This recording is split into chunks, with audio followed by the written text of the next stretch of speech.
पंजाब विच एक बहुत वड्डी डिबेट चल रही है बिजली बारे। बिजली की स्थिति की है, थर्मल प्लांट या दूजे सोर्स चल रहे हैं नहीं चल रहे हैं, कि पुरानियां एग्रीमेंट ठीक है नहीं ठीक है। किते किते जो मैं डिबेट सुनता है मैनू बड़ी हैरानी आउंदी है कि इन्ने पुराने लीडर बगैर तत्थां ते बगैर डिटेल गए बगैर मैरिट देखे पोलिटिकल स्टेटमेंट दे के अपने आप नूं लीडर पेश करना चाहते हैं। निशाना की है तो निशाना की होना चाहिए हर पोलिटिकल पार्टी का जिहड़ी सरकार बनाए या जिन्हें बनानी है दावा पेश करती है कि पंजाब की जनता नूं 24 घंटे बिजली मिले ते सस्ती बिजली मिले। आ दो अपने कोले मेन मिशन होने चाहिए सी। पर अफसोस इस गल दा जिहड़े लोग बयान दिंदे है ना वो बिजली किवें सस्ती करनी है ना वो बिजली किवें पूरी करनी है, वो बयान दिंदे है। कल्ले पोलिटिकल स्टेटमेंट दे के अपने आप नूं बड़ा सियाणा दिखाना चाहते हैं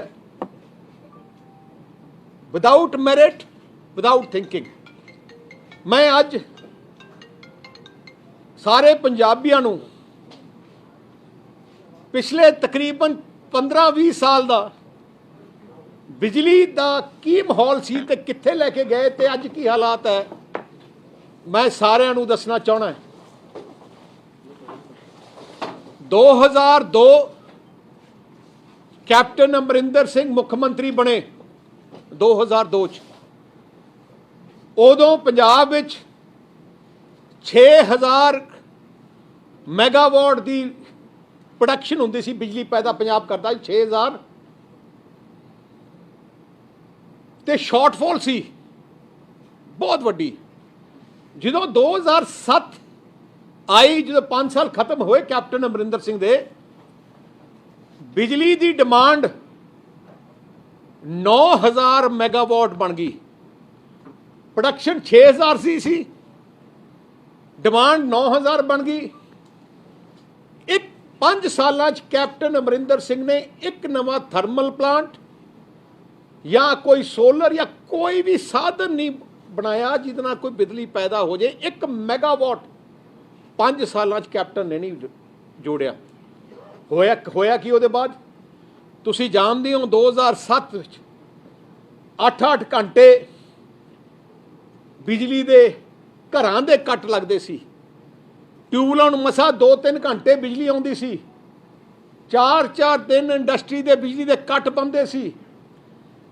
70% सब स्टेशन जिन्ने भी सब स्टेशन ओवरलोडेड सी। बिजली पैदा करनी एक होर चीज़ है, बिजली घर घर पहुँचानी होर चीज़ है।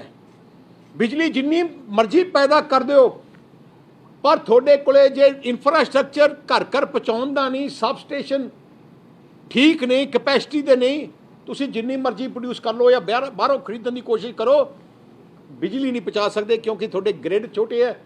तो उदों की सी 70% ग्रिड अपने छोटे सी। आ हालात सी पंजाब दी क्राइसिस सी बिजली का 2007 जो कैप्टन ने छड्डिया। असीं थोड़े नाल वादा किया कि असीं पंजाब नूं एक वड्डी क्राइसिस तो बचाउणा है, पंजाब नूं तरक्की दे राह ते लैके आउणा है। तरक्की तां हो सकती है जे बिजली होए। जिहड़े सूबे विच जिहड़े देश विच बिजली नहीं है वो तरक्की नहीं कर सकता। सो साडा नंबर 1 मिशन की सी कि बिजली पैदा करनी है, उन्नी पैदा करनी है जिहदे नाल आपां सरप्लस हो जाइए। उस टाइम साडे कोले 3 ऑप्शन सी। 3 ऑप्शन। एक ऑप्शन सी कि असी अपने थर्मल प्लांट लाइए आप अपने पैसा ला के। दूजी थर्मल सी ਅਸੀਂ ਬਾਹਰ ਐਗਰੀਮੈਂਟ ਕਰੀਏ ਕਿਸੇ ਪੰਜਾਬ 'ਚ ਲਈਏ, ਦੂਜਾ ਸੀ ਕਿ ਬਾਹਰਲੇ ਸੂਬਿਆਂ 'ਚ ਜਿੱਥੇ ਇੱਥੇ ਥਰਮਲ ਪਲਾਂਟ ਬਣ ਰਹੇ ਆ, ਹਾਈਡਲ ਹੈ, ਉੱਥੇ ਐਗਰੀਮੈਂਟ ਕਰੀਏ। ਤੀਜੀ ਗੱਲ ਸੀ ਕਿ ਆਪਾਂ ਬਿਜਲੀ ਖਰੀਦੀਏ ਬਹੁਤ ਜ਼ਿਆਦੀ ਪੂਰੀ ਪਹੁੰਚਾਉਣ ਵਾਸਤੇ। ਹੁਣ ਇਹ ਤਿੰਨੇ ਆਪਸ਼ਨ ਜਦੋਂ ਅਸੀਂ ਸਟੱਡੀ ਕੀਤੇ, ਜਿਹੜੀ ਬਾਹਰੋਂ ਬਿਜਲੀ ਖਰੀਦ ਅਸੀਂ ਸਕਦੇ ਨਹੀਂ ਸੀ। ਕਿਉਂ? ਕਿਉਂਕਿ ਸਾਡਾ ਗ੍ਰਿਡ ਸਿਸਟਮ 70% ਓਵਰਲੋਡਡ ਸੀ। ਬਿਜਲੀ ਭਾਵੇਂ ਜਿੰਨੀ ਮਰਜ਼ੀ ਮਾਰਕੀਟ 'ਚ ਅਵੇਲੇਬਲ ਹੋਏ, ਅਸੀਂ ਖਰੀਦ ਹੀ ਨਹੀਂ ਸਕਦੇ ਸੀ ਕਿਉਂਕਿ ਗ੍ਰਿਡ ਹੀ ਨਹੀਂ ਚੱਲਦੇ ਸੀ। ਉਹ ਅਪਗ੍ਰੇਡ ਕਰਨ ਵਾਸਤੇ 5000 ਕਰੋੜ ਦੀ ਲੋੜ ਸੀ ਸਾਰੇ ਸਿਸਟਮ ਨੂੰ ਅਪਗ੍ਰੇਡ ਕਰਨ ਵਾਸਤੇ। ਦੂਜੀ ਗੱਲ ਕਿ ਜੇ ਆਪਾਂ ਬਾਹਰੋਂ ਖਰੀਦੀਏ, ਉਦੋਂ ਰੇਟ ਬਾਹਰ ਤੁਸੀਂ ਜਾਣਦੇ ਹੋ, ਉਦੋਂ ਬਿਜਲੀ ਉਸ ਸਮੇਂ 'ਚ 12 ਰੁਪਏ 13 ਰੁਪਏ ਯੂਨਿਟ ਮਿਲਦੀ ਹੁੰਦੀ ਸੀ, 14 ਰੁਪਏ ਯੂਨਿਟ ਮਿਲਦੀ ਹੁੰਦੀ ਸੀ। ਉਦੋਂ ਬਾਹਰਲੇ ਜਿਹੜੇ ਪਲਾਂਟ ਹੈ, ਜਿਹੜੇ ਕੋਈ ਕਿਤੇ ਲੱਗਿਆ, ਗੁਰੀਸਾ 'ਚ ਲੱਗਿਆ, ਕਿਤੇ ਲੱਗਿਆ, ਉਹ 9 ਰੁਪਏ ਦੀ ਐਗਰੀਮੈਂਟ ਕਰਦੇ ਸੀ, 10 ਰੁਪਏ ਦੀ ਐਗਰੀਮੈਂਟ ਕਰਦੇ ਸੀ। ਸੋ ਅਸੀਂ ਸੋਚਿਆ ਕਿ ਆਪਣੇ ਥਰਮਲ ਪਲਾਂਟ ਲਾਉਣਾ ਪੰਜਾਬ ਲਈ ਸਭ ਤੋਂ ਬਿਹਤਰ ਹੈ। ਸੋ ਜਦੋਂ ਫੈਸਲਾ ਕੀਤਾ ਆਪਣੇ ਪੰਜਾਬ 'ਚ ਥਰਮਲ ਪਲਾਂਟ ਆਪਣੇ ਲਾਈਏ, ਆਪਣੇ ਲਾਉਣ ਦਾ ਇੱਕ ਫਾਇਦਾ ਹੈ, ਫਿਰ ਆਪਾਂ ਦੂਜਿਆਂ 'ਤੇ ਨਿਰਭਰ ਨਹੀਂ। ਦੂਜੇ ਸਟੇਟ ਤੋਂ ਬਿਜਲੀ ਬੰਦ ਹੋ ਜੇ, ਆਪਣਾ ਬੰਦ ਹੋ ਜਾਊਗਾ। ਤੋ ਆਪਣੇ ਜੇ ਥਰਮਲ ਪਲਾਂਟ ਲਾਉਣੇ ਆ, ਉਹਦੇ ਵੀ ਸਾਡੇ ਕੋਲੇ ਦੋ ਆਪਸ਼ਨ ਸੀ। ਇੱਕ ਆਪਸ਼ਨ ਕਿ ਅਸੀਂ ਆਪਣੇ ਪੈਸੇ ਤੋਂ ਲਾਈਏ, ਇੱਕ ਆਪਸ਼ਨ ਕਿ ਅਸੀਂ ਪ੍ਰਾਈਵੇਟ ਸੈਕਟਰ ਨੂੰ ਇਨਵੋਲਵ ਕਰੀਏ, ਪ੍ਰਾਈਵੇਟ ਸੈਕਟਰ ਨੂੰ ਇਨਵੋਲਵ ਕਰੀਏ। ਹੁਣ ਅਸੀਂ ਸਾਰੇ ਮਹਿਕਮੇ ਵਾਲੇ ਬੁਲਾਏ, ਅਫਸਰ ਬੁਲਾਏ, ਤੇ ਅਸੀਂ ਦੇਖਿਆ ਕਿ ਜਿਹੜੀ ਆ ਬਿਜਲੀ ਦੇ ਥਰਮਲ ਪਲਾਂਟ ਜੇ ਆਪਾਂ ਲਾਈਏ, ਆਪ ਕਿੰਨਾ ਪੈਸਾ ਚਾਹੀਦਾ? ਤਕਰੀਬਨ 22,000 ਕਰੋੜ ਰੁਪਇਆ ਚਾਹੀਦਾ ਸੀ ਉਦੋਂ। ਤੁਸੀਂ 2008-9-10 ਦੀ ਗੱਲ ਕਰ ਰਹੇ ਹਾਂ, 22,000 ਕਰੋੜ ਰੁਪਇਆ। ਤੇ ਉਹਦੇ ਨਾਲ ਜੇ ਆਪਾਂ ਬਿਜਲੀ ਥਰਮਲ ਪਲਾਂਟ ਲਾਈਏ, ਆਪਾਂ ਨੂੰ ਇਮੀਡੀਏਟਲੀ ਇਨਫਰਾਸਟ੍ਰਕਚਰ ਨੂੰ ਵੀ ਅਪਗ੍ਰੇਡ ਕਰਨਾ ਪੈਣਾ, ਸਾਰੇ ਗ੍ਰਿਡਾਂ ਨੂੰ ਵੀ ਠੀਕ ਕਰਨਾ ਪੈਣਾ। ਉਹਦੇ ਵਾਸਤੇ 5,000 ਕਰੋੜ ਹੋਰ ਚਾਹੀਦਾ ਸੀ। ਸਾਡੇ ਕੋਲੇ ਉਸ ਟਾਈਮ ਪੰਜਾਬ ਸਰਕਾਰ ਕੋਲੇ 20,000 ਕਰੋੜ ਤਾਂ ਹੈ ਨਹੀਂ ਸੀ। ਤੇ ਫਿਰ ਅਸੀਂ ਸੋਚਿਆ ਨੈਕਸਟ ਬੈਸਟ ਆਪਸ਼ਨ ਕੀ ਹੈ ਕਿ ਪ੍ਰਾਈਵੇਟ ਸੈਕਟਰ ਨੂੰ ਲਿਆਓ। ਪਰ ਉਹ ਪ੍ਰਾਈਵੇਟ ਸੈਕਟਰ ਦਾ ਮਤਲਬ ਪ੍ਰਾਈਵੇਟ ਨਹੀਂ ਹੈ। ਪ੍ਰਾਈਵੇਟ ਸੈਕਟਰ ਦਾ ਮਤਲਬ ਹੈ ਕਿ ਪੈਸਾ ਪ੍ਰਾਈਵੇਟ ਸੈਕਟਰ ਲਾਊਗਾ ਥਰਮਲ ਪਲਾਂਟਸ, ਪਰ ਉਹ ਥਰਮਲ ਪਲਾਂਟ ਸਰਕਾਰੀ ਹੋਊਗਾ। ਮਤਲਬ ਜਿਵੇਂ ਨੈਸ਼ਨਲ ਹਾਈਵੇ ਹੈ, ਨੈਸ਼ਨਲ ਹਾਈਵੇ ਹੈ ਸਰਕਾਰ ਦਾ, ਪ੍ਰਾਈਵੇਟ ਸੈਕਟਰ ਨੈਸ਼ਨਲ ਹਾਈਵੇ ਨੂੰ ਬਣਾਉਂਦਾ ਹੈ, ਆਪਣੇ ਕੋਲ ਪੈਸੇ ਲਾਉਂਦਾ ਹੈ, ਟੋਲ ਲਾ ਲੈਂਦਾ ਹੈ 15 ਸਾਲ ਵਾਸਤੇ, 20 ਸਾਲ ਵਾਸਤੇ, ਪਰ ਹੈ ਸਾਰਾ ਨੈਸ਼ਨਲ ਹਾਈਵੇ, ਨੈਸ਼ਨਲ ਹਾਈਵੇ ਰਹਿੰਦਾ। ਉਵੇਂ ਆ ਥਰਮਲ ਪਲਾਂਟ ਸਾਰੇ ਹੈ ਪੰਜਾਬ ਦੇ, ਕਿਉਂਕਿ ਜਿਹੜਾ ਪ੍ਰਾਈਵੇਟ ਸੈਕਟਰ ਨੇ ਪੈਸਾ ਲਾਊਗਾ ਉਹ ਕਿਤੇ ਬਾਹਰ ਵੇਚ ਨਹੀਂ ਸਕਦਾ। ਜੇ ਸਾਨੂੰ ਬਿਜਲੀ ਨਹੀਂ ਲੋੜ ਹੈ, ਅਸੀਂ ਕਹਿੰਦੇ ਬੰਦ, ਉਹਨੂੰ ਬੰਦ ਕਰਨਾ ਪੈਣਾ ਹੈ। ਜੇ ਅਸੀਂ ਕਹਾਂਗੇ ਚਾਲੂ, ਫਿਰ ਚਾਲੂ ਕਰਨਾ ਪੈਣਾ। ਸੋ ਉਸ ਟਾਈਮ ਕਾਂਗਰਸ ਦੀ ਸਰਕਾਰ ਦਿੱਲੀ ਸੀ, ਉਦੋਂ ਪੂਰੇ ਹਿੰਦੁਸਤਾਨ ਵਿੱਚ ਪਾਵਰ ਦੀ ਵੱਡੀ ਕ੍ਰਾਈਸਿਸ ਸੀ, ਸਾਰੇ ਸੂਬਿਆਂ ਵਿੱਚ ਹਾਹਾਕਾਰ ਮੱਚੀ ਸੀ। ਤਾਂ ਸਰਦਾਰ ਮਨਮੋਹਨ ਸਿੰਘ ਪ੍ਰਾਈਮ ਮਿਨਿਸਟਰ ਸੀ, ਉਹਨਾਂ ਨੇ ਪੂਰੇ ਦੇਸ਼ ਦੇ ਮਿਨਿਸਟਰਾਂ ਦੀ, ਫਾਰਮ ਮਿਨਿਸਟਰਾਂ ਦੀ ਮੀਟਿੰਗ ਸੱਦ ਕੇ ਉਹਨਾਂ ਨੇ ਇੱਕ standard document PPA private sector unit ਨੂੰ ਲਾਉਣ ਵਾਸਤੇ ਗਵਰਨਮੈਂਟ ਆਫ ਇੰਡੀਆ ਨੇ ਪੂਰੇ ਦੇਸ਼ ਵਾਸਤੇ ਇੱਕ ਸਟੈਂਡਰਡ PPA ਬਣਾਇਆ ਕਿ ਆਪਾਂ ਸਾਰੇ ਪੂਰਾ ਦੇਸ਼ ਇੱਕੋ ਇੱਕ ਤਰ੍ਹਾਂ ਦਾ ਇੱਕ ਐਗਰੀਮੈਂਟ ਹੋਏ, ਸਾਰੇ ਜਿਹਨੇ ਪ੍ਰਾਈਵੇਟ ਸੈਕਟਰ ਲਾਉਣਾ ਹੈ। ਸੋ ਜਿਹੜਾ PPA ਹੈ, ਉਹਦੀ ਹਰ ਕਲੌਜ਼ ਹੈ, ਉਹ ਸਰਦਾਰ ਮਨਮੋਹਨ ਸਿੰਘ ਦੀ ਸਰਕਾਰ ਨੇ ਬਣਾਇਆ। ਤੇ ਉਹਨਾਂ ਨੇ ਸਾਡੇ ਕੋਲ ਹਰ ਸਟੇਟ ਨੂੰ ਭੇਜਿਆ ਕਿ ਜੇ ਤੁਸੀਂ ਪ੍ਰਾਈਵੇਟ ਸੈਕਟਰ ਦੇ ਪਲਾਂਟ ਲਾਉਣੇ ਆ, ਆਹ ਫਾਰਮੈਲਿਟੀ, ਆਹ ਫਾਰਮੂਲਾ ਯੂਜ਼ ਕਰੋ। ਉਸੇ ਹੀ ਫਾਰਮੂਲਾ ਤੇ ਉਦੋਂ ਪੰਜਾਬ ਨੇ ਬਿਡ ਕੀਤੀ, ਆਪਣੇ ਪ੍ਰਾਈਵੇਟ ਸੈਕਟਰ ਪਲਾਂਟ ਲਿਆਂਦੇ। ਉਸੇ ਟਾਈਮ 5 ਹੋਰ ਪਲਾਂਟਾਂ ਦੀ ਪੂਰੇ ਦੇਸ਼ ਵਿੱਚ, ਉਦੋਂ 7 ਪਲਾਂਟ ਲੱਗੇ ਸੀ ਉਸੇ ਟਾਈਮ 'ਚ, ਪੰਜਾਬ 'ਚ 2 ਤੇ ਬਾਕੀ 4-5 ਦੂਜੇ ਸੂਬਿਆਂ 'ਚ। ਮੈਂ ਤੁਹਾਨੂੰ ਖੁਸ਼ੀ ਨਾਲ ਕਹਿ ਸਕਦਾ ਕਿ ਜਿਹੜਾ ਸਾਡਾ ਪਲਾਂਟ ਸੀ, ਜਿਹੜਾ ਪੰਜਾਬ ਦਾ, ਜਿਹੜੇ ਪਲਾਂਟ ਲੱਗੇ ਉਦੋਂ, 7 ਚੋਂ ਸਭ ਤੋਂ ਸਸਤੀ ਬਿਜਲੀ ਆਪਾਂ ਨੂੰ ਮਿਲੀ। ਪੂਰੇ ਦੇਸ਼ ਵਿੱਚ ਜਿਹੜਾ ਤਲਵੰਡੀ ਸਾਬੋ ਦਾ ਪਲਾਂਟ ਸੀ ਉਹ 2 ਰੁਪਏ 86 ਪੈਸੇ ਪਰ ਯੂਨਿਟ ਤੇ ਬਿਜਲੀ ਉਹਨਾਂ ਨੇ ਆਪਣੇ ਨਾਲ 20 ਸਾਲ ਦਾ ਐਗਰੀਮੈਂਟ ਕੀਤਾ 2 ਰੁਪਏ 86 ਪੈਸੇ। ਜਿਹੜਾ ਰਾਜਪੁਰਾ ਪਲਾਂਟ ਹੈ ਉਹ 2 ਸਾਲ ਬਾਅਦ ਲੱਗਿਆ ਉਹਦੇ, और 2 रुपीज़ 89 पैसा यूनिट उन्होंने सानू दिता पर यूनिट देने का सानू 2 रुपये 89 टू 2010 की गल कर रहे मैं। उदों यूपी विच खराचा विच एक जगह है उत्थे थर्मल प्लांट यूपी सरकार ने लाया और 2 रुपीज़ 97 पैसे तो उन्होंने प्लांट मिलिया जो लाया उन्होंने। एक 12 जगह हैगी यूपी ची वो भी ਉਹ 3 ਰੁਪਏ 2 ਪੈਸੇ ਤੇ ਯੂਨਿਟ ਹੋਏ। ਮੈਂ ਅੱਜ ਕਹਿਣਾ ਚਾਹਣਾ ਜਦੋਂ ਦੇ ਸਾਡੇ 2010 ਤੇ ਬਾਅਦ ਹਿੰਦੁਸਤਾਨ ਜਿੰਨੇ ਵੀ ਥਰਮਲ ਪਲਾਂਟ ਲੱਗੇ ਆ ਉਹ ਥਰਮਲ ਪਲਾਂਟ ਸਾਰੇ ਹੀ ਪੰਜਾਬ ਦੇ ਥਰਮਲ ਪਲਾਂਟ ਦੋਨੋਂ ਥਰਮਲ ਪਲਾਂਟ ਤੋਂ ਮਹਿੰਗੀ ਬਿਜਲੀ ਤੇ ਲੱਗੇ ਆ। ਪੰਜਾਬ ਅੱਜ ਤੱਕ ਸਭ ਤੋਂ ਸਸਤਾ ਹੈ ਉਹ ਜਿਹੜੇ ਪਲਾਂਟ ਲਾਏ ਆ। ਜਿਹੜੀ ਜਦੋਂ ਕੈਪਟਨ ਜਦੋਂ ਅੱਛਾ ਇੱਕ ਹੋਰ ਵੀ ਦੱਸਣਾ ਚਾਹਣਾ ਹੁਣੀ ਜਿਹੜਾ ਮੱਧ ਪ੍ਰਦੇਸ਼ ਨੇ 2020 ਚ ਆਪਣਾ ਨਵਾਂ ਪਲਾਂਟ ਲਾਇਆ 2020 ਚ ਉਹ ਪਲਾਂਟ ਥਰਮਲ ਪਲਾਂਟ ਪੌਣੇ 5 ਰੁਪਏ ਤੇ ਲਾਇਆ ਪੌਣੇ 5 ਰੁਪਏ ਤੇ ਆਪਣਾ ਹੈਗਾ 286 20 ਸਾਲ ਵਾਸਤੇ। ਆ ਜਿਹੜੇ ਲੋਕ ਬਿਆਨ ਕਰਦੇ ਆ ਭਾਸ਼ਣ ਦਿੰਦੇ ਆ ਸਟੇਟਮੈਂਟਾਂ ਦਿੰਦੇ ਆ ਫੈਕਟਸ ਉਹਨਾਂ ਨੂੰ ਪਤਾ ਨਹੀਂ। ਨਾਲੇ ਇੱਕ ਹੋਰ ਵੱਡੀ ਗੱਲ ਜਦੋਂ ਕੈਪਟਨ ਅਮਰਿੰਦਰ ਸਿੰਘ ਦਾ ਰਾਜ ਸੀ ਉਹ ਤਾਂ 2002 ਤੋਂ 2007 32% ਆ ਸੀ ਆਪਣੇ 32% ਡਿਸਟ੍ਰੀਬਿਊਸ਼ਨ ਲੌਸਸ ਸੀ 32%। ਇੰਨਾ ਇਨਐਫੀਸ਼ੀਐਂਟਲੀ ਬਿਜਲੀ ਬੋਰਡ ਚੱਲਦਾ ਸੀ ਉਦੋਂ ਕਿ 32% ਬਿਜਲੀ ਦੇ ਲੌਸਸ ਸੀ। ਤੇ ਜਦੋਂ ਅਸੀਂ ਟੇਕ ਓਵਰ ਕੀਤਾ ਤੇ ਜਦੋਂ 2007 ਟੇਕ ਓਵਰ ਕੀਤਾ ਤੇ 2017 ਜਦੋਂ ਖਤਮ ਹੋਈ ਅਸੀਂ 32 ਤੋਂ ਘਟਾ ਕੇ 14% ਤੇ ਲਏ ਐਂਡ ਸਾਨੂੰ ਬਿਜਲੀ ਬੋਰਡ ਨੂੰ ਮੈਨੂੰ ਯਾਦ ਹੈ ਜਦ ਮੈਂ ਮਿਨਿਸਟਰ ਸੀ ਪਾਵਰ ਮਹਿਕਮੇ ਦਾ ਉਦੋਂ ਮੈਨੂੰ ਪੰਜਾਬ ਸਟੇਟ ਨੂੰ best power utility of the country Punjab the electricity board ਨੂੰ ਦਿੱਤਾ ਗਿਆ। ਮਰੇ ਹੋਏ ਪਲਾਂਟ ਯੂਟਿਲਿਟੀ ਨੂੰ ਜੇ ਸਭ ਤੋਂ ਮਾੜੀ ਪੋਜੀਸ਼ਨ ਤੇ ਸੀ ਉਹਨੂੰ ਸਾਨੂੰ ਬੈਸਟ ਡਿਕਲੇਅਰ ਕੀਤਾ ਗਿਆ ਤੇ ਉਹ ਵੀ ਡਾਕਟਰ ਮਨਮੋਹਨ ਸਿੰਘ ਦੀ ਸਰਕਾਰ ਨੇ ਦਿੱਤਾ ਸਾਨੂੰ ਜਦੋਂ ਕਾਂਗਰਸ ਦਾ ਰਾਜ ਸੀ। ਹੁਣ ਜਿਹੜੀ ਗੱਲ ਹੈ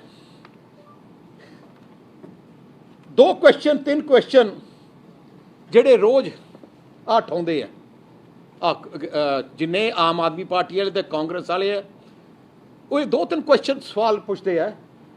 ਇੱਕ ਤਾਂ ਸਵਾਲ ਹੈ ਜੀ ਕਿ ਦੇਖੋ ਜੀ ਜਿਹੜੇ ਪਲਾਂਟ ਲਾਏ ਆ ਬੜੇ ਮਹਿੰਗੇ ਲਾਏ ਆ ਸੋ ਉਹਦਾ ਜਵਾਬ ਤਾਂ ਮੈਂ ਦੇ ਦਿੱਤਾ ਕਿ ਸਭ ਤੋਂ ਸਸਤਾ ਪਲਾਂਟ ਥਰਮਲ 2007 ਤੋਂ ਲੈ ਕੇ 2020 ਹੋ ਗਈ ਸਭ ਤੋਂ ਸਸਤੇ ਪੰਜਾਬ ਦੇ ਆ ਸਸਤੇ ਰੇਟ ਦੇ ਇਹ ਤੋਂ ਸਸਤੇ ਅੱਜ ਤੱਕ ਨਹੀਂ। ਸਾਡੇ ਕੋਲੇ ਉਦੋਂ ਆਪਸ਼ਨ ਸੀ ਕਿ ਸੋਲਰ ਲਾਈਏ ਉਦੋਂ ਸੋਲਰ ਦਾ ਜਿਹੜਾ ਕਈ ਲੋਕ ਕਹਿੰਦੇ ਨਾ ਕਿ ਸੋਲਰ ਲਾਓ ਕਿਉਂ ਨਹੀਂ ਲਾਏ ਉਦੋਂ ਸੋਲਰ ਦਾ ਰੇਟ ਸੀ 18 ਰੁਪਏ 19 ਰੁਪਏ 23 ਰੁਪਏ ਯੂਨਿਟ ਉਦੋਂ ਸੋਲਰ ਦੇ ਰੇਟ 23 ਰੁਪਏ ਯੂਨਿਟ ਸੀ। ਬਾਇਓਮਾਸ ਕਈ ਲੀਡਰ ਕਹਿੰਦੇ ਆ ਆਪਣੇ ਆਪ ਨੂੰ ਬੜੇ ਸਿਆਣੇ ਕਿ ਬਾਇਓਮਾਸ ਦਾ ਲਾਉਣਾ ਚਾਹੀਦਾ ਸੀ। ਬਾਇਓਮਾਸ ਦੇ ਉਦੋਂ ਰੇਟ 9 ਰੁਪਏ 10 ਰੁਪਏ 11 ਰੁਪਏ ਸੀ ਤੇ ਅਸੀਂ ਜਿਹੜੇ ਥਰਮਲ ਪਲਾਂਟ ਲਾਏ 2 ਰੁਪੀਜ਼ 89 ਪੈਸਾ। ਕੀ ਉਹ ਚਾਹੁੰਦੇ ਸੀ ਕਿ ਸੋਲਰ ਦਾ ਲਾਇਆ ਜਾਏ ਉਦੋਂ 18 ਰੁਪਏ ਜੇ 18 ਰੁਪਏ ਅਸੀਂ ਲਾ ਲੈਂਦੇ ਜਾਂ ਬਾਇਓਮਾਸ ਉਦੋਂ ਲਾ ਲੈਂਦੇ ਤੇ ਅੱਜ ਮੈਨੂੰ ਲੱਗਦਾ ਤੁਹਾਡੇ ਰੇਟ 20 ਰੁਪਏ ਯੂਨਿਟ ਹੋਣਾ ਸੀ ਜਿਹੜੇ ਇਹਨਾਂ ਨੂੰ ਸਮਝਦੇ ਨਹੀਂ। ਮੈਂ ਕਹਿੰਦਾ ਕਿ ਜੋ ਅਸੀਂ ਸੋਚ ਸਮਝ ਕੇ ਪੰਜਾਬ ਦੇ ਬਿਹਤਰੀ ਵਾਸਤੇ ਬੈਸਟ ਫੈਸਲਾ ਜੋ ਦੇਖਿਆ ਕਿ ਸਾਡਾ ਫਾਇਦਾ ਉਹ ਅਸੀਂ ਕੀਤਾ। ਹੁਣ ਦੂਜੀ ਗੱਲ ਇੱਕ ਜਿਹੜੀ ਬੜੀ ਬਾਰ-ਬਾਰ ਕਹਿੰਦੇ ਆ ਜੀ ਕਿ ਪ੍ਰਾਈਵੇਟ ਸੈਕਟਰ ਨੂੰ ਫਿਕਸ ਚਾਰजेस ਦਿੰਦੇ ਆ ਜੀ ਬੰਦ ਪਲਾਂਟਾਂ ਨੂੰ ਫਿਕਸ ਚਾਰजेस ਦਿੰਦੇ ਆ। ਮੈਂ ਸਾਰਿਆਂ ਨੂੰ ਜਿਹੜੇ ਆ ਬਿਆਨ ਦਿੰਦੇ ਆ ਪਹਿਲੇ ਉਹਨਾਂ ਨੂੰ ਕਹਿਣਾ ਚਾਹਣਾ ਹੈ ਕਿ ਬਿਜਲੀ ਬੋਰਡ ਦੇ ਦਫ਼ਤਰ ਜਾ ਕੇ ਸਮਝ ਲੈਣ ਕਿ ਫਿਕਸ ਚਾਰजेस ਕੀ ਹੈ ਤੇ ਕਿਹਨੂੰ ਲੱਗੇ ਆ ਕਿਹਨੂੰ ਨਹੀਂ ਲੱਗੇ। ਮੈਂ ਅੱਜ ਸਾਰੇ ਪੰਜਾਬੀਆਂ ਨੂੰ ਦੱਸਣਾ ਚਾਹਣਾ ਭਾਵੇਂ ਸਰਕਾਰੀ ਬਿਜਲੀ ਪਲਾਂਟ ਹੈ, ਭਾਵੇਂ ਪ੍ਰਾਈਵੇਟ ਬਿਜਲੀ ਪਲਾਂਟ ਹੈ, ਭਾਵੇਂ ਤੁਸੀਂ ਕਿਸੇ ਵੀ ਪਲਾਂਟ ਬਾਹਰੋਂ ਬਿਜਲੀ ਅੱਜ ਐਕਸਚੇਂਜ ਚੋਂ ਖਰੀਦ ਲਓ, ਸਾਰਿਆਂ 'ਚ ਤੁਹਾਨੂੰ ਫਿਕਸ ਚਾਰਜਸ ਦੇਣੇ ਪੈਂਦੇ ਆ। ਜੇ ਤੁਹਾਡੀ ਬਾਹਰੋਂ ਖਰੀਦੀ ਤੁਸੀਂ 3 ਮਹੀਨੇ ਵਾਸਤੇ, ਫੋਰ ਐਗਜ਼ਾਮਪਲ 3 ਮਹੀਨੇ ਤੁਸੀਂ ਅਗਰੀਮੈਂਟ ਕਰ ਲਓ, ਅਗਰੀਮੈਂਟ ਕਰ ਲਓ ਕਿ ਮੱਧ ਪ੍ਰਦੇਸ਼ ਦੇ ਇਸ ਪਲਾਂਟ ਤੋਂ ਮੈਂ 3 ਮਹੀਨੇ ਵਾਸਤੇ 4 ਰੁਪਏ ਦੀ ਯੂਨਿਟ ਲਊਂਗਾ, ਪਰ 2 ਮਹੀਨੇ ਬਾਅਦ ਕਹੋਗੇ ਮੈਨੂੰ ਨਹੀਂ ਚਾਹੀਦਾ, ਫਿਰ ਤੁਹਾਨੂੰ ਅਗਲੇ 2 ਮਹੀਨੇ ਦੇ ਫਿਕਸ ਚਾਰਜਸ ਉਹਨੂੰ ਦੇਣੇ ਪੈਣੇ, ਭਾਵੇਂ ਲਓ ਭਾਵੇਂ ਨਾ ਲਓ। ਹੁਣ ਮੈਂ ਤੁਹਾਨੂੰ ਦੱਸਣਾ ਚਾਹਣਾ ਫਿਕਸ ਚਾਰਜਸ ਬਾਰੇ। ਕਹਿੰਦੇ ਜੀ ਸਰਕਾਰੀ ਪਲਾਂਟ ਬੰਦ ਕਰਕੇ ਤੇ ਪ੍ਰਾਈਵੇਟ ਦੇ ਫਿਕਸ ਚਾਰਜਸ ਦੇ ਰਹੇ ਆ ਰੈਗੂਲੇਟਰੀ ਕਮਿਸ਼ਨ ਦੀ ਮੈਂ ਜੋ ਡਾਟਾ ਦੇ ਰਿਹਾ, ਮੈਂ ਜੋ ਸਾਰਿਆਂ ਨੂੰ ਦੱਸ ਰਿਹਾ, ਉਹ ਰੈਗੂਲੇਟਰੀ ਕਮਿਸ਼ਨ ਦੇ ਡਾਟਾ ਹੈ। ਆਫੀਸ਼ੀਅਲ ਪੰਜਾਬ ਸਰਕਾਰ ਦਾ ਰੈਗੂਲੇਟਰੀ ਕਮਿਸ਼ਨ ਜਿਹੜਾ ਬਣਾਇਆ ਗਿਆ ਹੈ, ਪਾਵਰ ਰੈਗੂਲੇਟਰੀ ਕਮਿਸ਼ਨ, ਉਹਦਾ ਆਫੀਸ਼ੀਅਲ ਡਾਟਾ ਹੈ। ਜਿਹੜਾ ਰਾਜਪੁਰਾ ਪ੍ਰਾਈਵੇਟ ਥਰਮਲ ਪਲਾਂਟ ਹੈ, ਇਹਦੇ ਫਿਕਸ ਚਾਰਜਸ ਹੈ 1 ਰੁਪਏ 54 ਪੈਸੇ। ਜੇ ਤੁਸੀਂ ਬਿਜਲੀ, ਕਿਉਂਕਿ ਫਿਕਸ ਚਾਰਜਸ ਕੀ ਹੁੰਦੇ ਆ ਕਿ ਥੋੜੀ ਤੁਸੀਂ ਕਹੋ, ਸਰਕਾਰ ਕਹੇ ਕਿ ਥਰਮਲ ਪਲਾਂਟ ਨੂੰ ਬੰਦ ਕਰ ਲਓ, ਸਾਨੂੰ ਬਿਜਲੀ ਨਹੀਂ ਚਾਹੀਦੀ, ਜੇ 2 ਮਹੀਨੇ ਵਾਸਤੇ ਬੰਦ ਰਹੂਗਾ, ਉਹ ਜਿਹੜੇ ਉੱਥੋਂ ਦੇ ਮੁਲਾਜ਼ਮ ਉਹਨੂੰ ਤਨਖਾਹ ਤਾਂ ਦੇਣੀ ਪੈਣੀ ਹੈ, ਉਹਨਾਂ ਨੂੰ ਆਪਣੇ ਫੈਕਟਰੀ ਦਾ ਵਿਆਜ ਤਾਂ ਦੇਣਾ ਪੈਣਾ ਹੈ, ਉਹਨਾਂ ਨੂੰ ਜੋ ਚੱਲਦਾ ਰਿਪੇਅਰ ਤਾਂ ਕਰਨਾ ਪੈਣਾ। ਸੋ ਉਹਨਾਂ ਫਿਕਸ ਚਾਰਜਸ ਹਰ ਕੰਟਰੈਕਟ ਭਾਵੇਂ ਪ੍ਰਾਈਵੇਟ ਆ ਭਾਵੇਂ ਆਪ ਉਹ ਦੇਣਾ ਹੀ ਪੈਂਦਾ। ਸੋ ਹਰ ਪਲਾਂਟ ਦਾ ਕੈਲਕੂਲੇਟ ਹੁੰਦਾ ਐਗਰੀਮੈਂਟ 'ਚ ਕਿੰਨਾ ਫਿਕਸ ਚਾਰਜਸ ਹੋਊਗਾ ਤੇ ਕਿੰਨਾ ਨਾ। ਸਰਕਾਰੀ ਪਲਾਂਟ ਜਿਹੜੇ ਆਪਣੇ ਲਹਿਰਾ ਮੁਹੰਮਦ ਹੈ, ਰੋਪੜ ਪਲਾਂਟ ਹੈ, ਉਹਨਾਂ ਦੇ ਵੀ ਫਿਕਸ ਚਾਰਜਸ ਸੈੱਟ ਹੈ। ਜੇ ਉਹਨਾਂ ਪਲਾਂਟਾਂ ਨੂੰ ਬੰਦ ਕਰ ਲਓ 2 ਮਹੀਨੇ ਵਾਸਤੇ, ਬਿਜਲੀ ਬੋਰਡ ਨੂੰ ਉਹਨਾਂ ਨੂੰ ਵੀ ਦੇਣਾ ਪੈਂਦਾ। ਤੇ ਮੈਂ ਤੁਹਾਨੂੰ ਅੱਜ ਦੱਸਦਾ, ਰਾਜਪੁਰਾ ਜਿਹੜਾ ਥਰਮਲ ਪਲਾਂਟ ਹੈ, ਜਿਹੜਾ ਪ੍ਰਾਈਵੇਟ ਸੈਕਟਰ 'ਚ ਹੈ, 1 ਰੁਪਏ 54 ਪੈਸੇ ਉਹਦੇ ਫਿਕਸ ਚਾਰਜਸ ਹੈ। ਜੇ ਉੱਥੇ ਬਿਜਲੀ ਆਪਾਂ ਹਫਤੇ ਵਾਸਤੇ ਨਾ ਲਈਏ, ਫਿਰ ਹਫਤੇ ਵਾਸਤੇ ਉਹਨਾਂ ਨੂੰ ਦੇਣਾ ਪੈਣਾ। ਜਿਹੜਾ ਹੈਗਾ ਤਲਵੰਡੀ ਸਾਬੋ ਪ੍ਰਾਈਵੇਟ ਪਲਾਂਟ, ਉਹਦਾ 1.5 ਰੁਪਏ ਹੈ। ਤੇ ਜਿਹੜੇ ਸਰਕਾਰੀ ਪਲਾਂਟ ਹੈ, 2 ਰੁਪਏ 35 ਪੈਸੇ ਫਿਕਸ ਚਾਰਜਸ ਹੈ।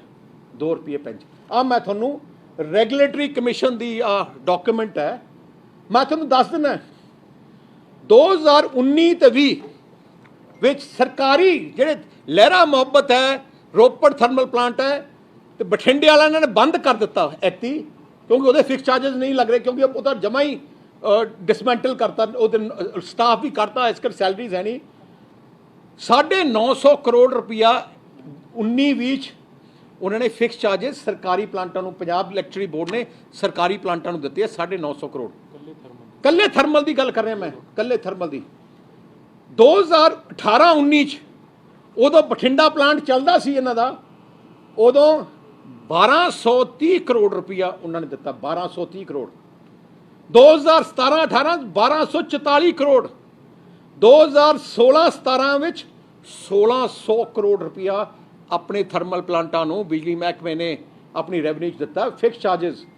2015-16 ਵਿੱਚ 1900 ਕਰੋੜ। ਮੇਰਾ ਮੈਂ ਕਹਿੰਦਾ ਪਾਤਾ ਹੈ ਪਿਛਲੇ 5 ਸਾਲਾਂ 'ਚ ਤਕਰੀਬਨ 7000 ਕਰੋੜ ਰੁਪਇਆ ਫਿਕਸ ਚਾਰਜਸ ਇਹਨਾਂ ਨੇ ਦਿੱਤੇ ਹੈ।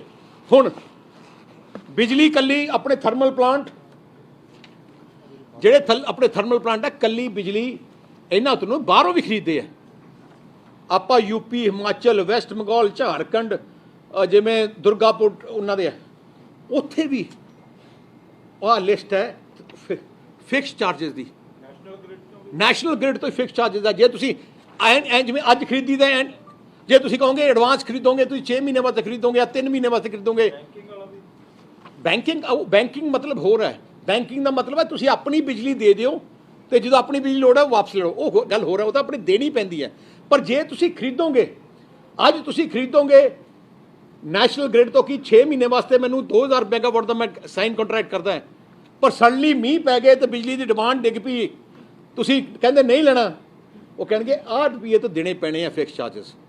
ਸੋ ਆ ਜਿਹੜਾ ਕੌਨਸੈਪਟ ਹੈ, ਜਿਹੜਾ ਇਹਨਾਂ ਨੇ ਆਮ ਆਦਮੀ ਪਾਰਟੀ, ਕਾਂਗਰਸ ਨੇ, ਤੇ ਜਿਹੜੇ ਵਿਰੋਧੀ ਆ ਜਿਨ੍ਹਾਂ ਨੂੰ ਨਾ ਕਿਤੇ ਕਾਗਜ਼ ਪੜ੍ਹੇ ਆ, ਨਾ ਉਹਨਾਂ ਨੂੰ ਪਤਾ ਹੈ ਕਿਸੇ ਚੀਜ਼ ਬਾਰੇ, ਐ ਪੋਲੀਟੀਕਲ ਸਟੇਟਮੈਂਟ ਦਿੰਦੇ ਆ। ਪਹਿਲੇ ਆਪਣੇ ਪੜ੍ਹ ਕੇ ਆਉਣ, ਜਾ ਕੇ ਦੇਖਣ ਕਿ ਅਸਲੀਅਤ ਕੀ ਹੈ। ਫਿਕਸ ਚਾਰਜਸ ਕੁਛ ਵੀ ਚੀਜ਼ ਲਓਗੇ ਕੰਟਰੈਕਟ 'ਤੇ, ਪਰ ਜੇ ਉਹ ਕੰਟਰੈਕਟ ਦੇ ਵਿੱਚ ਤੁਸੀਂ ਨਹੀਂ ਲਓਗੇ ਉਨੇ ਦਿਨ ਵਾਸਤੇ, ਉਹਨਾਂ ਨੂੰ ਮਿਨੀਮਮ ਫਿਕਸ ਚਾਰजेस ਉਹਨਾਂ ਨੂੰ ਦੇਣੇ ਪੈਣੇ ਆ। ਸੋ ਆਹ ਗੱਲ ਤਾਂ ਮੈਂ ਕਰਨਾ ਚਾਹਣਾ। ਅੱਛਾ, ਹੁਣ ਅਸਲੀ ਗੱਲ ਕੀ ਹੈ? ਹੁਣ ਪ੍ਰੋਬਲਮ ਕਿਉਂ ਆਈ ਹੈ?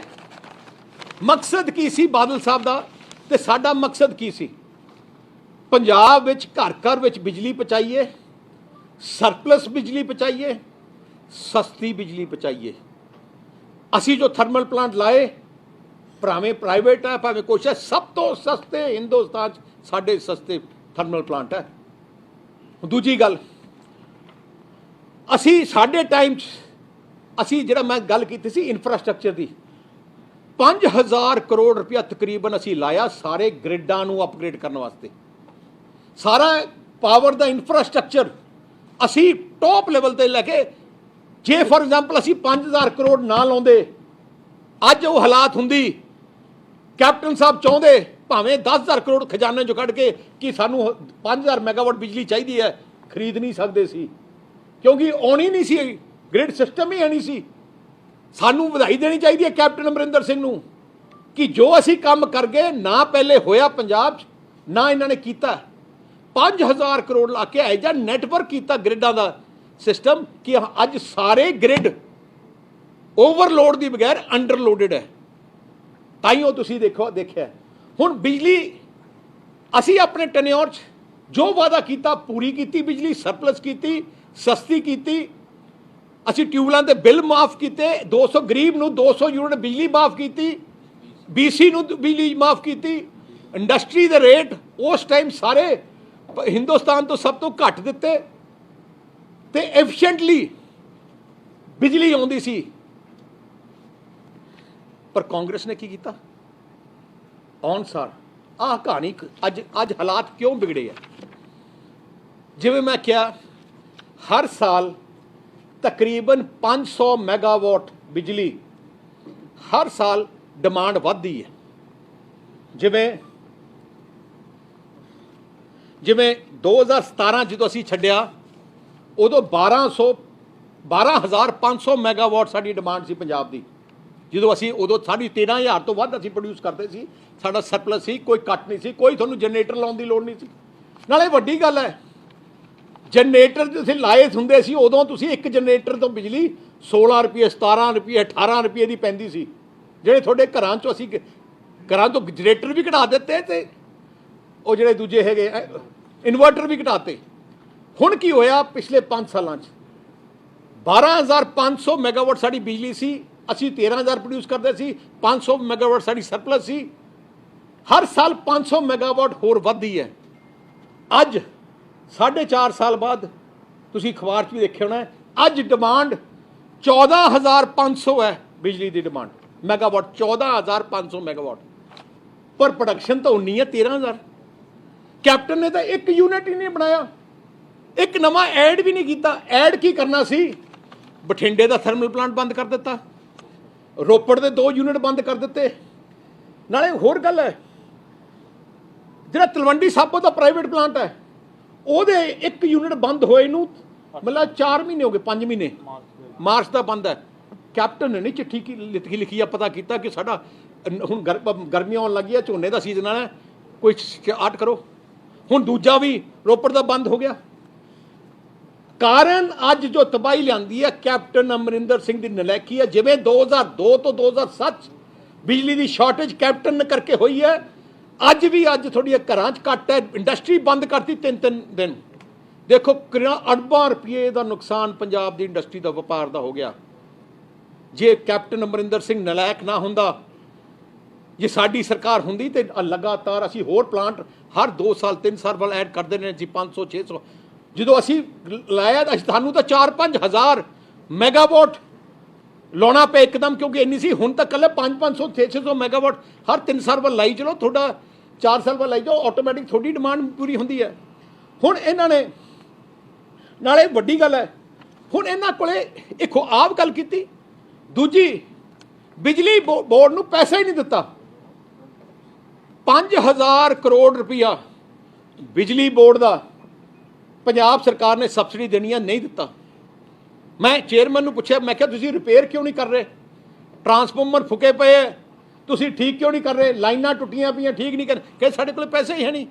ਪੰਜਾਬ ਸਰਕਾਰ ਨੇ ਸਾਨੂੰ 5000 ਕਰੋੜ ਰੁਪਏ ਦੇਣਾ ਤੇ ਹਲੇ ਤੱਕ ਨਹੀਂ ਦਿੱਤਾ। ਪੰਜਾਬ ਸਰਕਾਰ ਦੇ ਦਫ਼ਤਰਾਂ ਦੇ ਬਿਜਲੀ ਦੇ ਬਿੱਲ 2200 ਕਰੋੜ ਦੇ ਹੈ, ਜਿਹੜੇ ਪੰਜਾਬ ਸਰਕਾਰ ਦੇ ਦਫ਼ਤਰਾਂ ਨੇ ਨਹੀਂ ਦਿੱਤੇ ਬਿਜਲੀ ਬੋਰਡ ਨੂੰ। ਹੁਣ ਇੱਕ ਬਿਜਲੀ ਬੋਰਡ ਦਾ ਤੁਸੀਂ 7200 ਕਰੋੜ ਰੁਪਇਆ ਮਾਰ ਲਓ। ਆਹੀ ਕਾਰਨ ਹੈ ਕਿ ਅੱਜ ਤੁਹਾਡੇ ਸਾਰੇ ਟਰਾਂਸਫਾਰਮਰ ਫੁੱਕ ਗਏ, ਸਾਰਾ ਫੁੱਕ ਗਿਆ, ਕੋਈ ਵਾਲੀ ਬਾਰਸ ਨਹੀਂ। ਆ ਕਾਰਨ ਇਸ ਕਰਕੇ। ਸੋ ਜਿਹੜੀ ਅੱਜ ਹਾਲਾਤ ਬਣੀ ਹੈ, ਆ ਬਣੀ ਇਸ ਲਈ ਹੈ ਕਿ ਇਹਨਾਂ ਦੀ ਨਲਾਇਕੀ ਕਰਕੇ। ਹੁਣ ਆ ਕਹਿੰਦੇ ਆ ਕਿ ਅਸੀਂ ਆ ਪੁਰਾਣੇ PPA ਸਾਰੇ ਕੈਂਸਲ ਕਰਨੇ ਆ, ਕਰ ਦਿਓ। 4500 ਮੈਗਾਵਾਟ ਬਿਜਲੀ ਦੇ PPA ਕਰ ਦਿਓ ਕੈਂਸਲ, ਸਾਨੂੰ ਕੋਈ ਫਿਕਰ ਨਹੀਂ, ਜ਼ਿੰਮੇਵਾਰੀ ਤੁਹਾਡੀ ਹੈ, ਕੈਂਸਲ ਕਰ ਦਿਓ। ਜੋ ਫੈਸਲਾ ਕਰਨਾ ਹੈ। 4.5 ਸਾਲ ਕਿਉਂ ਨਹੀਂ ਕੀਤੇ ਪਹਿਲੇ? ਹੁਣ ਕਿਉਂ ਤੁਸੀਂ ਪੋਲੀਟੀਕਲ ਸਟੇਟਮੈਂਟ ਦੇਨੇ ਹੋ? ਜੇ ਕਰਨਾ ਕਰੋ, ਹਿੰਮਤ ਰੱਖੋ ਕਰਨ ਵਾਸਤੇ, ਪਰ ਪੰਜਾਬੀਆਂ ਨੂੰ ਨਾਲ ਦੇ ਨਾਲ 4500 ਮੈਗਾਵਾਟ ਦਾ ਇੰਤਜ਼ਾਮ ਵੀ ਕਰਕੇ ਦੱਸੋ ਕਿ ਜੇ ਹੁਣ ਤਾਂ ਤੁਹਾਨੂੰ 2-2 4 8-8 ਘੰਟੇ 4-4 ਘੰਟੇ ਬਿਜਲੀ ਕੱਟ ਹੈ, 4000 ਮੈਗਾਵਾਟ ਹੋਰ ਕੈਂਸਲ ਕਰ ਦਿਓ। ਤੁਹਾਡੇ ਕੋਲੇ ਮਤਲਬ ਇੱਕ ਦਿਨ ਬਿਜਲੀ ਆਇਆ ਕਰੂ ਤੇ ਇੱਕ ਦਿਨ ਘਰਾਂ 'ਚ ਨਹੀਂ ਆਉਂਦੀ। ਕਹਿਣਾ ਬੜਾ ਸੌਖਾ ਹੈ। ਇਸ ਕਰਕੇ ਅਸੀਂ ਜੋ ਫੈਸਲਾ ਕਰਨਾ ਚਾਹੁੰਦੇ ਆ, ਪਰ ਹਿੰਮਤ ਰੱਖਣ ਕਰਨ ਵਾਸਤੇ ਐਂ ਇਕੱਲੇ ਪੋਲੀਟੀਕਲ ਸਟੇਟਮੈਂਟ ਨਾ ਕਰਨ। ਜੋ ਫੈਸਲਾ ਕਰਨਾ ਹੈ ਪੰਜਾਬ ਨੂੰ ਹਿੱਤ ਦੇਖ ਕੇ ਕਰੋ, ਪੰਜਾਬੀਆਂ ਦੇ ਹਿੱਤ ਨੂੰ ਦੇਖ ਕੇ ਦੇਖੋ, ਵਪਾਰ ਦੇ ਹਿੱਤ ਨੂੰ ਦੇਖ ਕੇ ਕਰੋ, ਕੱਲੀ ਪੋਲੀਟੀਕਲ ਸਟੇਟਮੈਂਟ ਨਾ ਕਰੋ। ਅਸੀਂ ਤੁਹਾਡੇ ਨਾਲ ਆ, ਅਸੀਂ ਕੋਈ ਆਬਜੈਕਟ ਨਹੀਂ ਕਰਾਂਗੇ, ਪਰ ਜ਼ਿੰਮੇਵਾਰੀ ਤੁਹਾਡੀ ਹੋਣੀ ਚਾਹੀਦੀ ਹੈ। ਮੁੱਖ ਮੰਤਰੀ, ਕਿਉਂਕਿ ਮੁੱਖ ਮੰਤਰੀ ਸੂਬੇ ਦਾ ਮੁੱਖ ਮੰਤਰੀ ਹੈ, ਫੈਸਲਾ ਉਹਦਾ ਹੋਣਾ ਚਾਹੀਦਾ ਕਿ ਪੰਜਾਬੀਆਂ ਵਾਸਤੇ ਕੀ ਬਿਹਤਰ ਹੈ। ਪਰ ਅੱਜ ਦੀ ਤਰੀਕ 'ਚ ਕੋਈ ਵੀ ਥਰਮਲ ਪਲਾਂਟ ਲੱਗੂਗਾ ਉਹ 5-5.5 ਰੁਪਏ ਤੋਂ ਘੱਟ ਨਹੀਂ ਲੱਗੂਗਾ, ਜਿਹੜਾ ਇੱਕ ਵੀ ਥਰਮਲ ਪਲਾਂਟ। ਇਸ ਕਰਕੇ ਮੈਂ ਆਹੀ ਕਹਿਣਾ ਚਾਹਣਾ ਕਿ ਆ ਜਿਹੜੀ ਸਾਰੀ ਗੱਲ ਕੰਟਰੋਵਰਸੀ ਹੈ, ਮੈਂ ਸਾਰੇ ਪੰਜਾਬੀਆਂ ਨੂੰ ਅੱਜ ਕਿਉਂ ਸਾਹਮਣੇ ਆਇਆ, ਮੇਰਾ ਮਨ ਨਹੀਂ ਸੀ ਆਉਂਦਾ, ਪਰ ਝੂਠ ਤੇ ਝੂਠ, ਝੂਠ ਤੇ ਝੂਠ, ਬਾਰ-ਬਾਰ ਝੂਠ ਬੋਲੀ ਜਾਂਦੇ ਆ। ਸਿਆਣੇ ਕਹਿੰਦੇ ਆ ਜੇ 100 ਝੂਠ ਬੋਲੋ ਤਾਂ ਸੱਚ ਲੱਗਣ ਲੱਗ ਜਾਂਦਾ। ਆਮ ਲੋਕਾਂ ਨੂੰ ਗੁੰਮਰਾਹ ਕਰਨ ਤੇ ਲੱਗੇ, ਅਸਲੀਅਤ ਲੁਕੋ ਕੇ, ਆਪਣੀਆਂ ਕਮਜ਼ੋਰੀਆਂ ਲੁਕੋ ਕੇ। ਕੈਪਟਨ ਅਮਰਿੰਦਰ ਸਿੰਘ ਆਪਣੀ ਕਮਜ਼ੋਰੀ ਲੁਕੋ ਰਿਹਾ ਕਿ ਮੈਂ ਕੋਈ ਥਰਮਲ ਪਲਾਂਟ ਨਹੀਂ ਲਾਇਆ, ਮੈਂ ਕੋਈ ਅਪਗ੍ਰੇਡ ਨਹੀਂ ਕੀਤਾ। ਅੱਜ ਮੈਂ ਇੱਕ ਅਖਬਾਰ ਦੀ ਐਡਵਰਟਾਈਜ਼ਮੈਂਟ ਆਈ ਹੈ, ਨਵਾਂ ਨਰੋਆ ਪੰਜਾਬ, ਜਿੱਥੇ ਕੈਪਟਨ ਨੇ ਕਿਹਾ ਕਿ 220 ਮੈਗਾਵਾਟ ਦੇ 220 ਦੇ ਟਰਾਂਸਫਾਰਮਰ 220 ਦੇ ਟਰਾਂਸਫਾਰਮਰ ਅਸੀਂ ਤਕਰੀਬਨ 200 ਲਾਏ ਹੈ। ਮੈਂ ਚੇਅਰਮੈਨ ਬਿਜਲੀ ਬੋਰਡ ਨੂੰ ਪੁੱਛਿਆ, ਮੈਂ ਕਿਹਾ ਰਾਹ ਕੀ ਹੈ? ਕਹਿੰਦਾ ਜੀ ਪੰਜਾਬ ਵਿੱਚ 220 ਪੂਰੇ ਪੰਜਾਬ 'ਚ ਹੀ ਹੈ ਨਹੀਂ, ਤੇ ਫਿਰ ਅਸੀਂ ਇਸ਼ਤਿਹਾਰ ਕਿਸ ਵਾਸਤੇ ਕੱਢਿਆ? ਕੈਪਟਨ ਨੂੰ ਪਤਾ ਹੀ ਨਹੀਂ ਕਿ ਹੋ ਕੀ ਰਿਹਾ, ਥੱਲੇ ਮਹਿਕਮੇ ਨੂੰ ਪਤਾ ਨਹੀਂ। ਆਹ ਤਾਂ ਹਾਲਾਤ ਅੱਜ ਹੋਈ ਹੈ। ਆਪਣੀਆਂ ਕਮਜ਼ੋਰੀਆਂ, ਜਿਹੜੀ ਬਿਜਲੀ ਦੇ ਹਾਲਾਤ ਬਣੀ ਹੈ ਕੈਪਟਨ ਅਮਰਿੰਦਰ ਸਿੰਘ ਦੀ ਨਲਾਇਕੀ ਕਰਕੇ, ਯਾਸ਼ੀ ਕਰਕੇ, ਨਾ ਦਫ਼ਤਰ ਜਾਣ ਕਰਕੇ, ਨਾ ਮੀਟਿੰਗ ਕੀਤੀ ਹੈ। ਬਿਜਲੀ ਮਹਿਕਮਾ ਕੈਪਟਨ ਅਮਰਿੰਦਰ ਸਿੰਘ ਕੋਲੇ ਹੈ। ਮੈਂ ਚੈਲੰਜ ਕਰਦਾ, ਕੈਪਟਨ ਅਮਰਿੰਦਰ ਸਿੰਘ ਆਪਣੇ ਪ੍ਰੋਗਰਾਮ ਪਿਛਲੇ 4 ਸਾਲ ਦੇ ਦਿਖਾ ਦੇ, ਇੱਕ ਦਿਨ ਬਿਜਲੀ ਦੀ ਮੀਟਿੰਗ ਕੀਤੀ ਹੋਏ। ਸਾਡੇ ਟਾਈਮ 'ਚ ਹਰ ਸੋਮਵਾਰ ਮਹਿਕਮੇ ਦੀ ਮੀਟਿੰਗ ਹੁੰਦੀ ਸੀ। ਹਰ ਰੋਜ਼ ਮੈਨੂੰ ਮੇਰੇ ਫੋਨ ਤੇ ਆਉਂਦਾ ਸੀ ਕਿੰਨੀ ਬਿਜਲੀ ਪ੍ਰੋਡਕਸ਼ਨ ਹੋਈ ਹੈ, ਕਿੰਨੀ ਡਿਮਾਂਡ ਹੈ, ਕਿੱਥੇ ਕੋਈ ਕਮੀ ਹੈ। ਹਰ ਹਫਤੇ ਦਾ ਪ੍ਰੋਗਰਾਮ ਬਣਦਾ ਸੀ, ਹਰ ਮਹੀਨੇ ਦਾ ਬਣਦਾ ਸੀ, ਤੇ 6 ਮਹੀਨੇ ਦੀ ਪਲੈਨਿੰਗ ਹੁੰਦੀ ਸੀ, ਤੇ ਡੇਲੀ ਮੋਨੀਟਰਿੰਗ ਹੁੰਦੀ ਸੀ। ਇੱਥੇ 4.5 ਸਾਲ ਕੋਈ ਮੋਨੀਟਰਿੰਗ ਨਹੀਂ। ਇਸ ਕਰਕੇ ਮੈਂ ਆਈ ਅੱਜ ਪ੍ਰੈਸ ਕਾਨਫਰੰਸ ਕੀਤੀ ਹੈ ਕਿ ਅੱਜ ਦੀ ਹਾਲਾਤ ਦੀ ਤਬਾਹੀ ਲਿਆਉਣ ਵਾਲਾ ਕੈਪਟਨ ਅਮਰਿੰਦਰ ਸਿੰਘ ਹੈ, ਤੇ ਉਹਨੂੰ ਜ਼ਿੰਮੇਵਾਰੀ ਲੈਣੀ ਚਾਹੀਦੀ ਹੈ। ਅੱਜ ਵੀ ਜੇ ਸਿਆਣਪ ਕਰਨ, ਅਰੇਂਜਮੈਂਟ ਕਰਨ, ਕਰ ਸਕਦੇ ਹੈ, ਪਰ ਇਹਨਾਂ ਨੇ ਕਰਨਾ ਨਹੀਂ, ਇਹਨੂੰ ਕੋਈ ਫਿਕਰ ਨਹੀਂ। ਕੈਪਟਨ ਨੇ ਕੀਤਾ ਕੀ ਹੈ ਪਿਛਲੇ 4 ਸਾਲ 'ਚ? ਅਸੀਂ ਇਨਵੈਸਟ ਪੰਜਾਬ ਖੋਲ੍ਹਿਆ, ਉਹ ਬੰਦ ਕਰ ਦਿੱਤਾ। ਅਸੀਂ ਸੇਵਾ ਕੇਂਦਰ ਖੋਲ੍ਹੇ, ਬੰਦ ਕਰ ਦਿੱਤੇ। ਅਸੀਂ ਮੁਫਤ ਦਵਾਈਆਂ ਦੁਕਾਨਾਂ ਖੋਲ੍ਹੀਆਂ, ਬੰਦ ਕਰ ਦਿੱਤੀਆਂ। ਜਿੰਨੇ ਕੰਮ ਅਸੀਂ ਕੀਤੇ ਸਾਰੇ ਹੀ ਬੰਦ ਕਰ ਦਿੱਤੇ। ਆ ਸਰਕਾਰ ਨਵੀਂ ਚੀਜ਼ ਬਣਾਉਣ ਵਾਲੀ ਨਹੀਂ, ਇਹਨੇ ਡਿਸਟਰੋਏ ਪੰਜਾਬ ਨੂੰ ਕਰਨ ਵਾਲੀ ਹੈ। ਕੋਈ ਸਵਾਲ? ਬਾਤ ਕਰ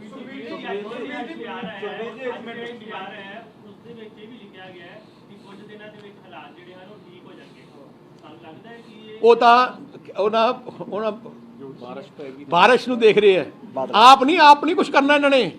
ਉਹ ਕਹਿੰਦੇ ਮੀਂਹ ਦੇਖ। 4.5 ਰੁਪਏ ਅਧਿਕਾਰੀ ਕਹਿ ਰਹੇ ਨੇ ਜਦ ਥੋੜੀ ਸਰਕਾਰ ਗਈ ਹੈਗੀ 17 ਦੇ ਵਿੱਚ 4.5 ਰੁਪਏ ਸੀਗੀ, ਲੇਕਿਨ ਹੁਣ ਜਿਹੜੀ ਬਿਜਲੀ ਹੈਗੀ ਆ 7 ਤੋਂ 8 ਰੁਪਏ ਤੱਕ ਲੋਕਾਂ ਨੂੰ ਮਿਲ ਰਹੀ ਹੈਗੀ ਹੈ।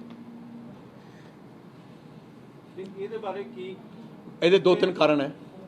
ਇੱਕ, ਇਹਨਾਂ ਨੇ ਆਪਣੀ ਜਿਹੜੀ ਹੈਗੀ ਆ ਡਿਸਟ੍ਰੀਬਿਊਸ਼ਨ, ਜਿਹੜੇ ਅਸੀਂ ਲਾਸਸ ਸੀ ਉਹ ਫਿਰ ਤੋਂ ਵੱਧ ਗਏ ਆ, ਵੀ ਡਿਸਟ੍ਰੀਬਿਊਸ਼ਨ ਲਾਸਸ ਵੱਧ ਗਏ ਆ, ਮਹਿੰਗੀ ਬਿਜਲੀ ਖਰੀਦ ਰਹੇ ਹੈ ਤੇ ਜਿਹੜਾ ਹੈਗਾ ਪੈਸਾ ਦੇ ਨਹੀਂ ਰਹੇ।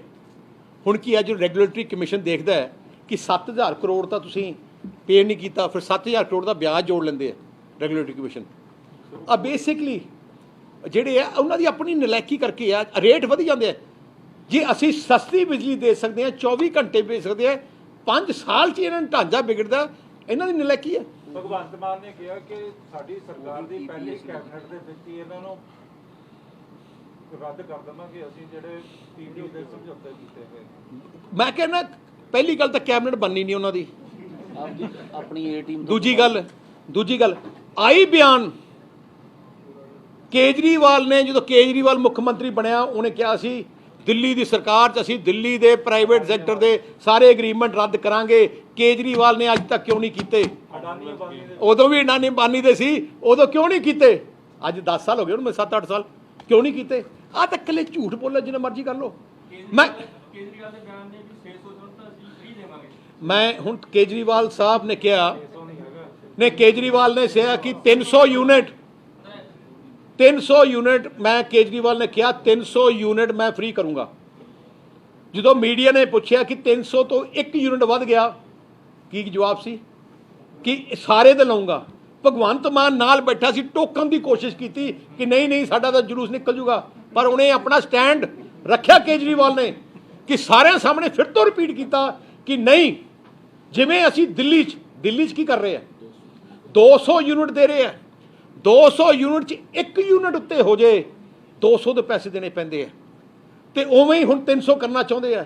ਪਹਿਲੀ ਗੱਲ, ਜੇ ਮੁੱਖ ਮੰਤਰੀ, ਜੇ ਆਮ ਆਦਮੀ ਪਾਰਟੀ ਦਾ ਮੇਨ ਮੁੱਖ ਮੰਤਰੀ ਤਾਂ ਕੇਜਰੀਵਾਲ ਹੀ ਹੈ, ਕੇਜਰੀਵਾਲ 300 ਯੂਨਿਟ ਕਿਉਂ ਨਹੀਂ ਕਰਦਾ ਦਿੱਲੀ 'ਚ? ਜੇ ਅਸੀਂ ਹੁਣ ਸੱਚ ਤਾਂ ਮੰਨ ਸਕਦੇ ਹਾਂ ਕਿ ਉਹਦੀ ਸੋਚ ਸੱਚੀ ਹੈ ਕਿ ਭਗਵੰਤ ਮਾਨ ਨੂੰ ਬੇਨਤੀ ਕਰਾਂਗਾ ਪਹਿਲੇ ਕੇਜਰੀਵਾਲ ਤੋਂ ਦਿੱਲੀ 300 ਯੂਨਿਟ ਮੁਫਤ ਕਰਾ ਦਿਓ, ਫਿਰ ਅਸੀਂ ਮੰਨਾਂਗੇ ਇਹਦਾ ਇੰਟੈਂਸ਼ਨ ਠੀਕ ਹੈ। ਜੇ 300 ਯੂਨਿਟ ਸਮਝੌਤੇ ਰੱਦ ਦੀ ਤੁਸੀਂ ਡਿਮਾਂਡ ਕਰਦੇ ਹੋ ਜਿਹੜੇ ਦਿੱਲੀ ਵਾਲੇ? ਮੈਂ ਨਿਕਲ ਦੱਸਾਂ, ਕਿਉਂਕਿ ਮੈਂ ਇੰਨਾ ਹੀ ਕਹਿਣਾ ਚਾਹਣਾ ਹੈ, ਕਹਿੰਦੇ ਕੁਛ ਹੈ ਕਰਦੇ ਕੁਛ। ਹੁਣ ਦੂਜੀ ਗੱਲ, ਕੇਜਰੀਵਾਲ ਕਹਿੰਦਾ ਹੈ ਕਿ ਆਹ ਸਾਡੇ 2 ਰੁਪਏ 80 ਪੈਸੇ ਜੋ ਸਾਡੇ ਪਾਵਰ ਪਲਾਂਟ ਅਸੀਂ ਲਾਇਆ ਕਿ ਮਹਿੰਗੀ ਲਿਆ।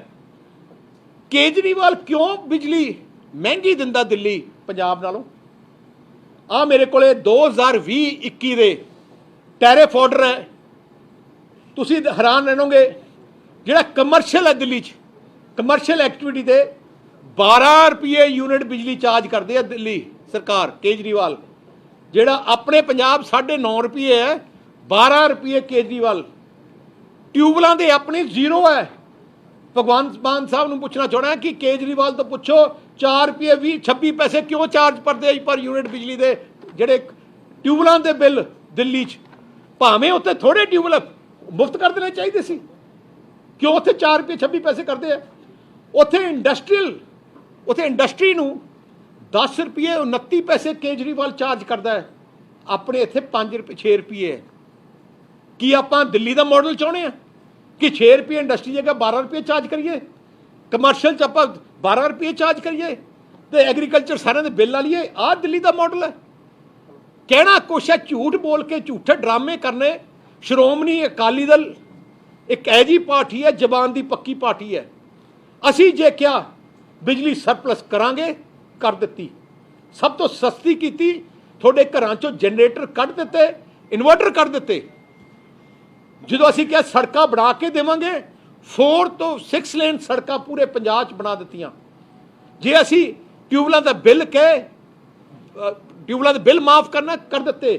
ਜੇ ਅਸੀਂ ਗਰੀਬਾਂ ਨੂੰ ਆਟਾ ਦਾਲ ਕਿਹਾ, 200 ਯੂਨਿਟ ਬਿਜਲੀ ਦੇ ਕਿਹਾ, ਕਰ ਦਿੱਤੇ। ਅਸੀਂ ਇੰਟਰਨੈਸ਼ਨਲ 에ਅਰਪੋਰਟ, ਜੋ ਇੰਟਰਨੈਸ਼ਨਲ 에ਅਰਪੋਰਟ ਕੇ ਬਣਾ ਦਿੱਤੇ। ਅਸੀਂ ਕਿਤੇ ਨਹੀਂ ਕਿਹਾ ਇਹ ਜੀ ਗੱਲ ਕੀ ਜਿਹੜਾ ਵੋਟਾਂ ਵਾਸਤੇ ਕਹਿ ਦਿਓ। ਹੁਣ ਕੇਜਰੀਵਾਲ ਦੀ ਕੀ ਸੋਚ ਹੈ? ਇਹ ਜੀ ਗੱਲ ਕਰ ਲਓ ਕਿ ਵੋਟਾਂ ਹਾਸਲ ਕਰ ਲਓ, ਬਾਹਰ ਮੁੱਕਰ ਜਾਾਂਗੇ। ਸ਼੍ਰੋਮਣੀ ਅਕਾਲੀ ਦਲ ਮੁੱਕਰਨ ਵਾਲੀ ਪਾਰਟੀ ਨਹੀਂ ਹੈ। ਅਸੀਂ ਜਲਦੀ ਹੀ ਪੰਜਾਬ ਦੀ ਜਨਤਾ ਵਾਸਤੇ ਬਿਜਲੀ ਦੇ ਸੈਕਟਰ 'ਚ ਅਸੀਂ ਕੀ ਕਰਾਂਗੇ, ਇੱਕ ਬਹੁਤ ਵਧੀਆ ਅਸੀਂ ਪਲਾਨ ਬਣਾਈ ਜਾਂਦੇ ਹਾਂ, ਜਿਹਦੇ ਵਿੱਚ ਬਿਜਲੀ ਸਸਤੀ ਵੀ ਹੋਊਗੀ, ਸਰਪਲਸ ਫਿਰਕੋ ਕਰਕੇ ਦੇਵਾਂਗੇ।